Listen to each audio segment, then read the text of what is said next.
Hello, dear student. Welcome to the class 12th mathematics. The first chapter of class 12 is a relation और इसका Hindi meaning होता है संबंध. ये चैप्टर हमने क्लास 11th में भी पढ़ा है हमारे, और क्लास 11th में हमने रिलेशन को अच्छे से समझ लिया है. लेकिन फिर भी यहाँ पर एक बार और मैं आपसे स्टार्टिंग करना चाहता हूँ कि हम पहले फिर बात करेंगे बेसिक की कि relation. First question is that what is relation. हम जिस चैप्टर के बारे में पढ़ रहे हैं उस चैप्टर के बारे में हम पहला क्वेश्चन हमारा यही होता है. क्वेश्चन नंबर फर्स्ट, सबसे पहले क्वेश्चन हमारा यही उठता है, what is relation.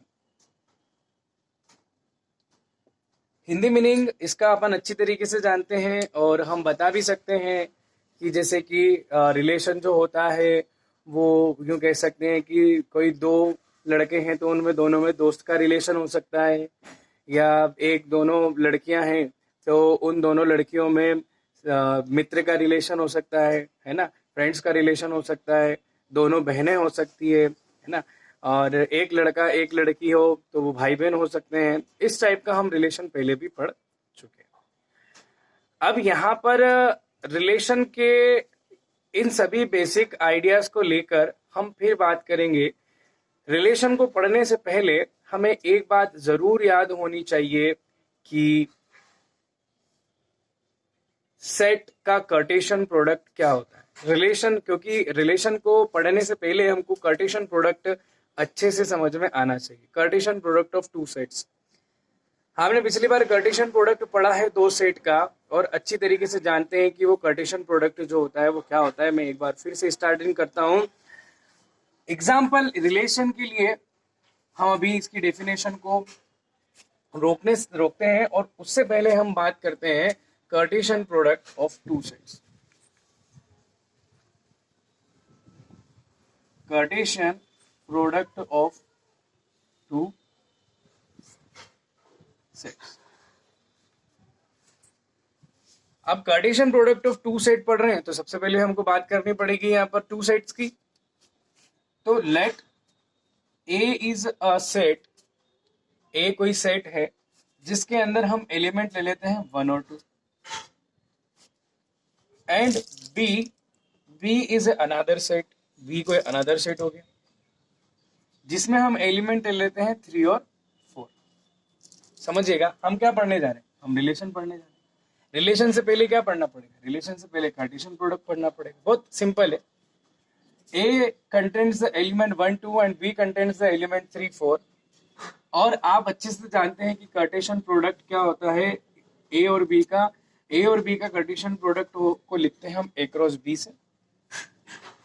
What is A cross B? A cross B is also a set. अब A क्रॉस B कैसा सेट होता है, तो A क्रॉस B के अंदर कौन क्या क्या होगा, कैसे होगा. तो A क्रॉस B के अंदर बनते हैं ऑर्डर्ड पेयर. क्या बनते हैं, ऑर्डर्ड पेयर. ऑर्डर पेयर में आपको मालूम है कि जैसे आप किसी पॉइंट को लोकेट करते हो है ना, तो उसके लिए आपको, अगर आप एक्स वाई प्लेन में लोकेट कर रहे हैं तो आपको कम से कम 2 कोऑर्डिनेट नंबर की तो जरूरत पड़ेगी. कोऑर्डिनेट नंबर्स है ना, इनकी जरूरत पड़ेगी. तो यहाँ पर क्या बनते हैं, ऑर्डर्ड पेयर बनते हैं इस फॉर्म में है ना. कैसे बनते हैं कि फर्स्ट सेट का हर एक एलिमेंट सेकंड के हर एक एलिमेंट के साथ क्या बनाएगा, ऑर्डर्ड पेयर बनाएगा. कैसे बनाएगा ऑर्डर पेयर, 1 का बनेगा 3 से तो ये बन जाएगा आपका 1 3. फिर 1 का बनेगा 4 से, बन जाएगा 1 4. 1 4 के बाद आ जाएगा आपका 2 3 और आ जाएगा आपका कौन सा, 2 4. तो ये क्या हो गया आपका, ये हो गया आपका A क्रॉस B. यानी कि हमने क्या कर दिया यहाँ पर हमने ये निकाल लिया है cartesian product of two set. क्या निकाल लिया, cartesian product of two set निकाल लिया. अब Cartesian product of two set हम एक बार और देख लेते हैं. मान लीजिए हमारे पास है A जिसके अंदर एलिमेंट है कौन से, 1 2 3, एंड B है जिसके अंदर हमारे पास एलिमेंट है 4 5 6. ये हो गया, ठीक है.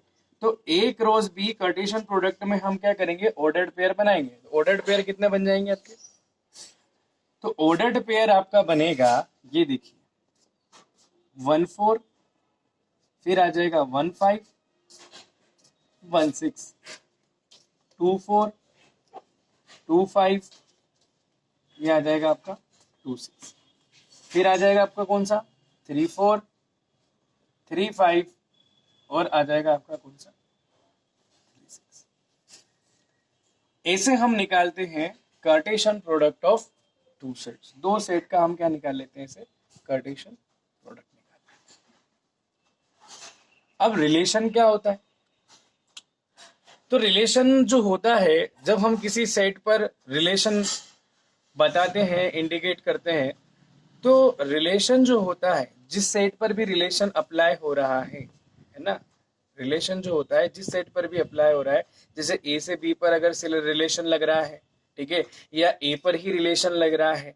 अब रिलेशन लगने के भी टाइप्स हैं, ठीक है ना, तो अपन क्या बोलते हैं, उनके डिफरेंट टाइप्स जो है हम यहाँ समझेंगे। तो हो गया हमारा कार्टेशियन प्रोडक्ट, ठीक है। अब हम आते हैं कि यहाँ पर ए से बी में, अब आप देखिए जैसे एलिमेंट 1 है ना, वो एलिमेंट 1 जो है वो किससे डिफाइंड हो गया, वो एलिमेंट जो है 1 किससे कनेक्ट हो रहा है, दूसरे सेट के एलिमेंट 4 से कनेक्ट हो रहा है, यानी कि यहाँ 1 जो है वो 4 से कनेक्ट हो गया। दूसरा यहाँ जो है 1 यहाँ किससे 5 से कनेक्ट हो रहा है, फिर ये 1 यहाँ किससे 6 से कनेक्ट हो रहा है, ठीक है। तो अब हम यहाँ पर देखते हैं रिलेशन में, आपको बताता हूँ रिलेशन क्या होता है। रिलेशन एक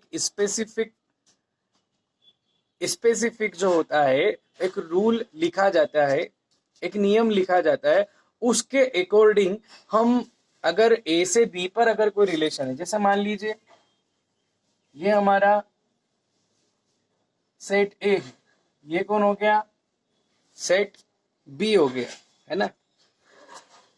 ए से बी पर एक रिलेशन आर डिफाइंड है, ठीक है, और ए से बी पर रिलेशन ए के एलिमेंट हो गया आपके 1 2 और क्या हो गया 3, ये हो गया आपका 4 5 और क्या हो गया आपका 6, ठीक है। अब ए से बी पर रिलेशन ये डिफाइंड हो गया, आप रिलेशन ये डिफाइन कर लीजिए, है ना। रिलेशन में फर्स्ट सेट के हर एक एलिमेंट को अपन ने किससे डिनोट कर दिया, एक्स, ठीक है। फर्स्ट सेट के हर एक एलिमेंट के लिए हमने लिखा एक्स, सेकंड सेट के हर एक एलिमेंट के लिए हम लिख रहे हैं y। सेकंड सेट के हर एक एलिमेंट के लिए क्या लिख रहे हैं अपन, y। रिलेशन आर, इस तरीके से हमने रिलेशन क्या होता है, रिलेशन के अंदर ऑर्डर्ड पेयर आते हैं। रिलेशन जो होता है एक सेट होता है जो क्या करता है, ऑर्डर्ड पेयर कंटेन करता है, ठीक है ना। रिलेशन के अंदर ऑर्डर्ड पेयर होते हैं, तो ऑर्डर्ड पेयर हमने मान लिया एक्स वाई का ऑर्डर्ड पेयर है, और वो ऐसे डिफाइंड है, ordered pair of x y is defined such that, ऐसा आपने पिछली बार पढ़ भी रखा है, ordered pair of x y R contain ordered pair x y such that y equal to x plus 3। Relation क्या कह रहा है, रिलेशन कह रहा है कि अगर a से b पर अगर कोई रिलेशन डिफाइंड है, तो रिलेशन ये कह रहा है कि y x का x से कितना ज्यादा होगा, 3 ज्यादा होगा। तो रिलेशन के अंदर कौन कौन से ऑर्डर्ड पेयर आएंगे, तो रिलेशन के लिए हम वो देखेंगे कि x की वैल्यू के लिए कौन कौन यहाँ पर डिफाइंड है।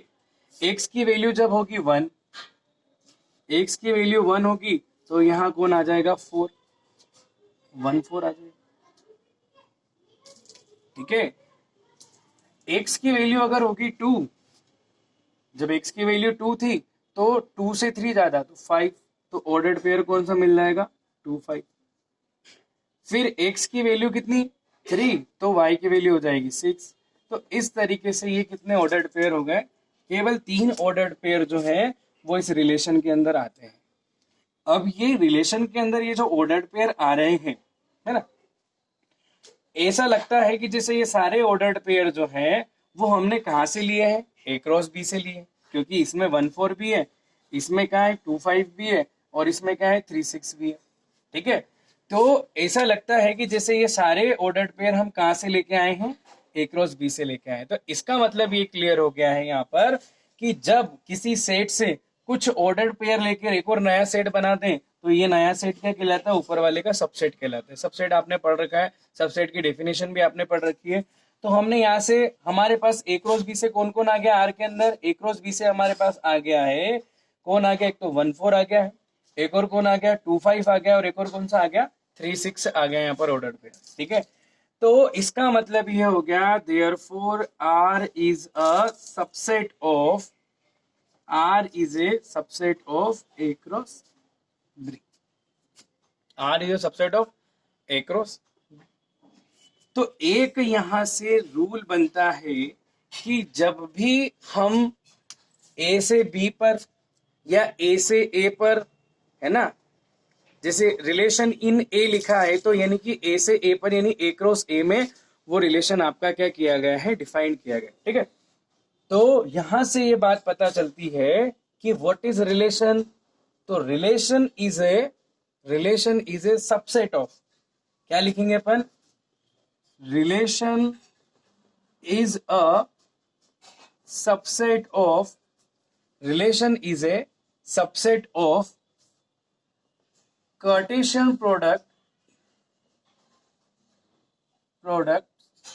of two sets. Relation is a Cartesian product, is a subset of Cartesian product of two sets. यानी कि दो सेट का जब कार्टेशियन प्रोडक्ट होगा तो जब रिलेशन ए से बी पर डिफाइंड होगा तो रिलेशन जो होगा वो ए क्रॉस बी का क्या होगा, सबसेट होगा। अब एक चीज और आपके दिमाग में एक क्वेश्चन उठ सकता है कि क्या हर वक्त आर के अंदर कोई ना कोई ऑर्डर्ड पेयर होगा। तो कभी कभी ऐसा भी होता है कि आर के अंदर रिलेशन डिफाइंड तो होता है ना, लेकिन कोई भी आर के अंदर एलिमेंट नहीं आएगा, यानी कि आर के अंदर कोई भी एलिमेंट ऑर्डर्ड पेयर नहीं आ रहा है। इसका मतलब आर क्या हो गया, फाई हो गया। आर क्या हो गया, फाई। तो आर अगर रिलेशन अगर फाई हो जाए, एम्प्टी सेट हो जाए, तो ऐसे रिलेशन को हम क्या बोलते हैं, एम्प्टी रिलेशन। क्या बोलते हैं ऐसे रिलेशन को, एम्प्टी रिलेशन। जैसे कि अगर मैं यहां लिख दूं, ठीक है, यहां लिख दूं मैं कि y is equal to x square, y is equal to x square. समझिएगा बात को, अगर y is equal to x का स्क्वायर तो x के सारे एलिमेंट का स्क्वायर कर दो, 1 का स्क्वायर 1, यानी कि जब आप 1 रख रहे हो तो दूसरा एलिमेंट स्क्वायर आना चाहिए। तो यहां समझिए 1 उसका 1 का स्क्वायर भी 1, ऑर्डर्ड पेयर 1 1, लेकिन 1 1 क्या ए क्रॉस बी में नहीं है। दूसरा हम बात कर रहे हैं यहां पर, क्योंकि ए क्रॉस बी से ही हमको सारे देखने हैं कि आर में कौन कौन आएगा। दूसरा देखिए 1 का 1 हो जाएगा, 2 का हो जाएगा आपका क्या आ जाएगा यहाँ पर 4, क्योंकि 2 का स्क्वायर करेंगे 4 आएगा, 2 4 हमारे पास है। इसको क्यूब ले लीजिए ताकि अपन और इसको आसानी से समझ सके। एक्स क्यूब ले लिया मैंने, यहाँ आ जाएगा 2 और 2 का क्यूब हो जाता है 8। 2 का क्यूब कौन होता है, 2 का क्यूब 8 हो जाएगा। अब 2 का क्यूब 8 हो गया, ठीक है, और 3 का क्यूब हो गया 3 3 जा 9 3 जा 27 हो जाएगा। ठीक है, 1 1 ये ए क्रॉस बी में नहीं है, 2 8 जो कि ए क्रॉस बी में नहीं है, और 327 जो कि ए क्रॉस बी में नहीं है। तो रिलेशन में ये एलिमेंट कहां से आएंगे, नहीं आ सकते। इसका मतलब जो है रिलेशन में कोई भी एलिमेंट नहीं आएगा। इसका मतलब ये हो गया कि आर जो हो गया कौन सा हो गया, एम्प्टी रिलेशन हो गया। तो ये बात थी हमारी एम्प्टी रिलेशन की, ये बात क्या थी हमारी, एम्प्टी रिलेशन की। दूसरा, मान लीजिए बाय किसी लो के थ्रू, ठीक है ना, ध्यान दीजिएगा बात को, रिलेशन कुछ ऐसा हो गया, रिलेशन हमने कुछ डिफाइंड कर दिया, और डिफाइंड करने के बाद ऐसा डिफाइंड हो गया कि डिफाइंड करने के बाद ये सारे ऑर्डर्ड पेयर जो है, ये सारे ऑर्डर्ड पेयर जो है आर के अंदर भी आ गए। ये सारे ऑर्डर्ड पेयर जो है वो कहाँ आ गए, आर के अंदर भी आ गए। ठीक है, तो ऐसी कंडीशन में कि जब रिलेशन के अंदर सारे ऑर्डर्ड पेयर आ जाए, किसके ordered pair, A cross B के ऑर्डर्ड पेयर आ जाए, ठीक है, यहाँ हो गया ए क्रॉस बी। अब आप ये कह रहे कि R equal to A cross B हो गया, तो आर सबसेट कैसे हो सकता है ए क्रॉस बी का? तो आपने डेफिनेशन पढ़ रखी है कि कोई भी सेट खुद का सबसेट भी होता है। A set is a subset of itself, class 11 में पढ़ा है। A set is a subset of itself, खुद का क्या होता है? सबसेट भी होता है, यानी सारे सारे एलिमेंट भी आ सकते हैं। तो अगर आर के अंदर किसी रिलेशन के अंदर जितने भी ऑर्डर्ड पेयर आ रहे हैं वो सारे ऑर्डर्ड पेयर कहाँ से मिल जाए? ए क्रॉस बी से, सारे के सारे आर के अंदर आ जाए। तो R will be universal relation. क्या बोलेंगे इसको? आर को यूनिवर्सल रिलेशन।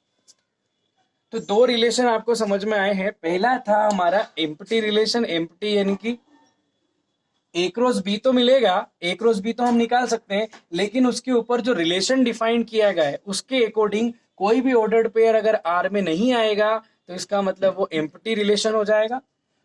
और अगर सारे के सारे ordered pair A cross B के कहाँ आ जाते हैं? आर में आ जाते हैं, रिलेशन के अंदर आ जाएंगे, सेट के अंदर, तो वो आर जो होगा यूनिवर्सल रिलेशन हो जाएगा। ये हमारा दो टाइप के यहाँ पर जो है रिलेशन बनते हैं। रिलेशन मैंने आपको बता ही दिया, relation is a subset of the cartesian product of two set. Relation is a subset of Cartesian product of two sets. ठीक है, तो यहां तक अपन बात करेंगे आज।